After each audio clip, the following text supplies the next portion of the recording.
Hey there, you guys. Welcome back. It's early morning for me. I keep forgetting to make this video, and so now I just woke up, and it's prior to work, and I'm just drinking my cafe mocha, my my peppermint cafe mocha, delicious. Oh goodness, the Tassimo is fantastic for this. Um, for you Keurig users, I don't think you can get something like this. Tassimo is what makes it. Anyway, enough about that. Welcome to my new little spot in the grow space. For those of you on my Facebook page knows that I just had a potting bench made, and it was made from leftover countertop from our kitchen. We just recently got new countertops. We went with quartz, and so we've got this laminate countertop. For some reason, Habitat for Humanity wouldn't take a corner section. For whatever reason, I'm not sure. I think everybody has a corner section, do they not? I don't know. So anyway, I'm left with this lovely. Sorry for the shaky camera. My potting bench is moving the camera. So yeah, I was left with this. So might as well reuse it instead of throwing it out. Repurpose, and it's perfect. You can wipe it clean. So yeah, this is where I'm doing my video now. Maybe I'll do something here to make it a little bit more pretty. It doesn't look so nice. Maybe I'll finish that section, paint it, make it look pretty. I don't know, or not. I don't know. Maybe just even reflective coatings.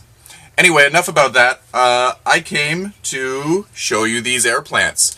Most of them are Tillandsias. What's the other one? The other one is a Ionatha. I don't know. I'll put the names in just a second. So yeah, I've got a variety of them here. I ended up moving them down into the grow space.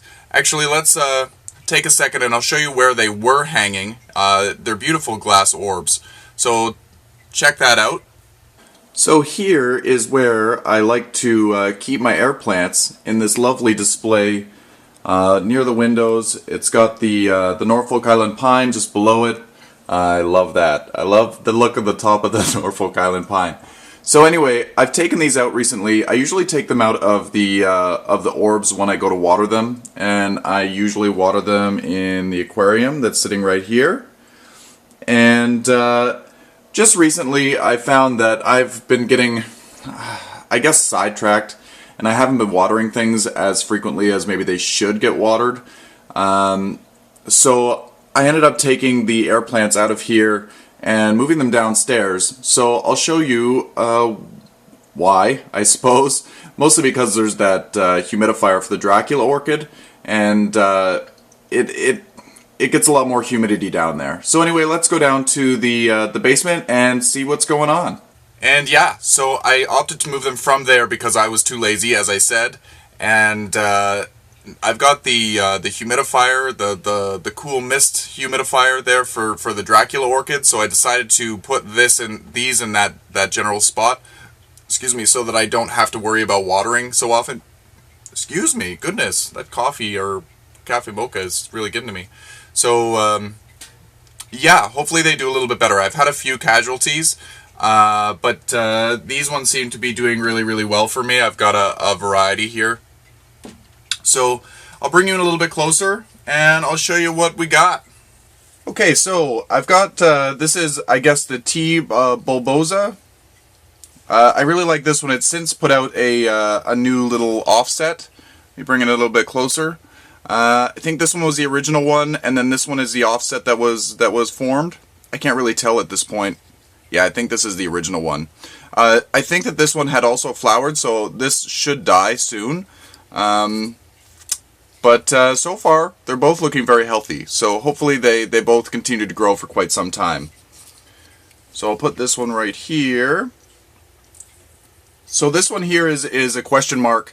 It is either Tillandsia argentea or Tillandsia filif. Wow, I can't do this so early in the morning. Filifolia. I should do voice challenges for myself before I turn on the camera. So if you know what this one is, 100% Argentine or filifolia, let me know, and I will stick the correct label with it. This one here is Caput Medusae. This one here has been a fantastic one for me. It's grown so well. It was, I think, about this tall when I got it. This is a new leaf, but it was amazing, and it's still doing fantastic. This, I think, has been the one that's been growing the best for me. Maybe it's the most tolerant of neglect. I'm not sure. But I used to dunk it in the aquarium.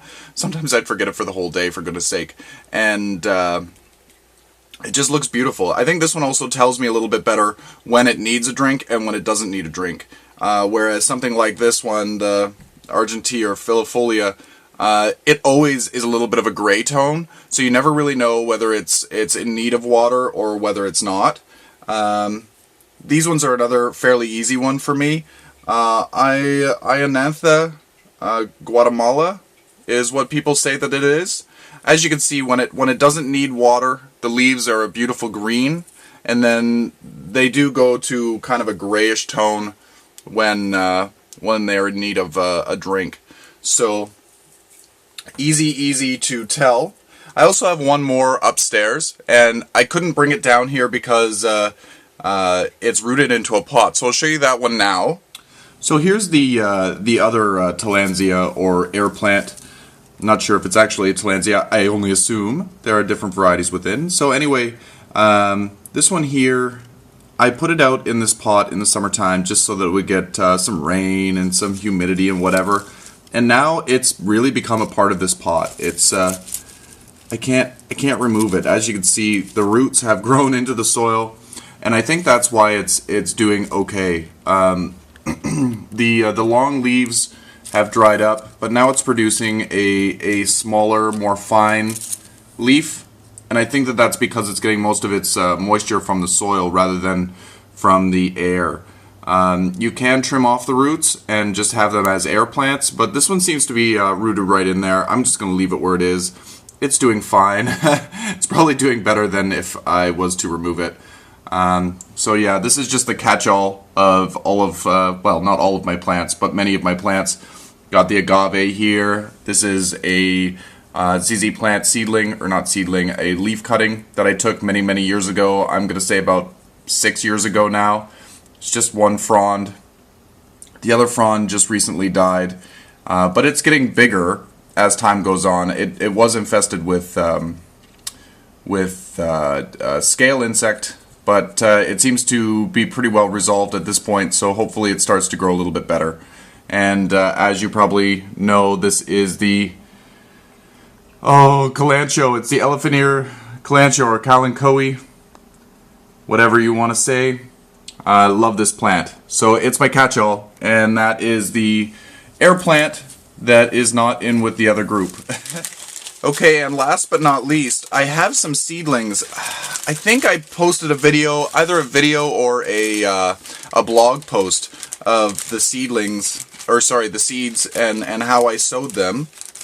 I don't know how I can get in here. I've had them in the Ziploc bag for quite some time, and to be quite honest with you, I was very neglectful with this. I got bored after a few months, and I kind of forgot that it was there. And because all you need to do is plant them in some moist sphagnum moss, and basically forget about them, because sphagnum moss stays moist for quite some time, especially if you have it in a high humidity environment. Like, you can go a long time. So anyway, I guess I must have opened it for whatever reason to let some air escape and some humidity out, and I forgot about it, and then it dried out, and it just wasn't a good thing. I came down here and it was really crispy and yucky. So, but anyway, I thought everything would be dead, but I don't have this variety here. This variety actually just recently died. Let me see, are you able to see? There's some live sphagnum moss there now. I don't know whether you're able to see. I'll take a photo. A photo will probably get a little bit closer.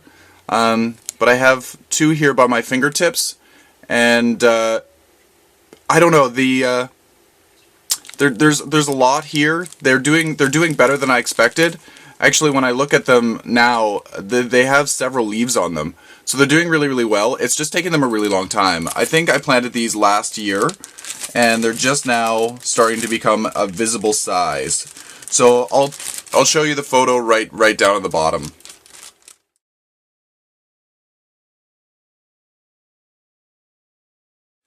And another thing that I have, and since I'm going to be utilizing the under the grow lights rather than up in the window, I'm going to utilize the gifts that I got from Chris from Growing Things. Thank you so much, Chris. This has been a long time coming. I used them in the beginning, and I had them on top of the fish tank, and whenever I'd water, I'd stick them in, but then they go back into their other home. But he made these fantastic homes for tillandsias that he made them out of 2x4s and distressed them. They're really, really cool. So you just stick your air plants in the little holes these created. Some of them are a little bit too small, but I think it's really, really fun. So anyway, this has been an update on the tillandsias and air plants in general. So yeah, hope you enjoyed, and stay tuned for more updates. This is an absolute stunning color. This, I think, is my favorite color when it comes to amaryllis. Black Pearl is very similar to this, and there's other varieties around there. So look at this. 1, 2,